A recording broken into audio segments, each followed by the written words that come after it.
घरे आमर चिंगुड़ी समस्त को पसंद मो हजबैंड मु मो पुओ समस्त को पसंद।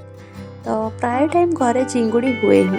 आज भी घर को चिंगुड़ी आसी तो प्राय चिंगुड़ी मु तरकारी बनी देती आउ से अल्प किसी मात्रा में रखी जोटा कि मैंने किसी गोटे अलग ट्राए करी बोली। विश्वास करंतु एतिकी चिंगुड़ी बनी किंतु तार टेस्ट एत बढ़िया होता ना बोधे गोटे 30 सेकेंड भितर प्लेट पूरा खाली हो जाता। आउ हजबैंड तो विश्वास कर मुझे पूरा सिंपल बनईजी बोली। चलते देखा केमती बनईली। तो hello friends, welcome back to my channel Odia kitchen रू। चिंगुड़ी को प्रथमे भल से चोपा छड़े मुझे धोई देती। बहुत कम परिमाण लुण, तापर किसी हलदी गुंड और अल्प टिके लंका गुंड ऐड करके भल से आपको गोलेदबा। ए सबको टिके भल से गोलेदबा। आ लुणटा मुझे कम मात्रा कहीं देली से आपको एंड्रे कहि। देखो भल से गोले देकिना आपको बेसी नहीं गोटे 10 ରୁ 15 मिनट आपको रेस्ट पर छाड़दबा जमती कि माने लुण मसलार टेस्ट चिंगुड़ी बास टिके हल्का आसी जाऊ। तापर ये मु पैन गरम करी आप सोरिष तेल भी नहीं जापारे। मुझे सनफ्लावर ऑयल नहीं। तो बर्तमान चिंगुड़ा को आम टे फ्राए करदबा। जमती कि चिंगुड़ी मु सब बेले कहे बेसी फ्राए कले ना से रबर भली टाण हो जाए। इधर आप हाई फ्लेम रे 1 ରୁ 2 मिनट सटे करेंगे ना जदि तापर फ्लेम को एकदम लो करदे ना जदि से मीडियम फ्राई हो गला ना तो से टाण हो पड़ेगा।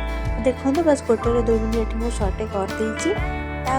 ये अदा रसुण छेचा मुझे पकई पेस्ट भी दे पारे किंतु पर्सनाली मत अदा रसुण छेचार बास्नाटा ना मत बहुत बढ़िया लगे सबुति। तो मुझे छेचा पकईवा को प्राय टाइम प्रिफर करे।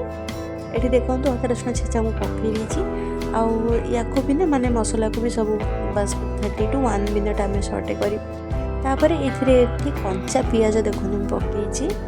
तो मैंने देखो पियाज पकईला आम यहाँ बस 1 मिनट भल से टे सटे करदे जमती कि पियाज हल्का ट्रांसलूसेंट होपर। ये आम टेस्ट अकॉर्डिंग लुण देदेबा। स्टार्टिंग रे अल्प लुण देते तार कारण हो बेसी लुण स्टार्टिंग रे देदेबा ना तो से चिंगुड़ीर मीठा टेस्टा और रही से स्टार्टिंग रे अल्प लुण देते।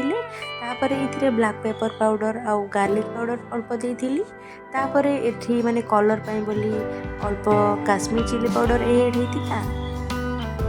आउ गोटे बढ़िया अरोमा पाई बोली एथिरे किछि कड़ी पत्ता ऐड करथिली। आउ अल्प मात्रा रे एथिरे आमे गरम मसाला गुंड ऐड करदबा।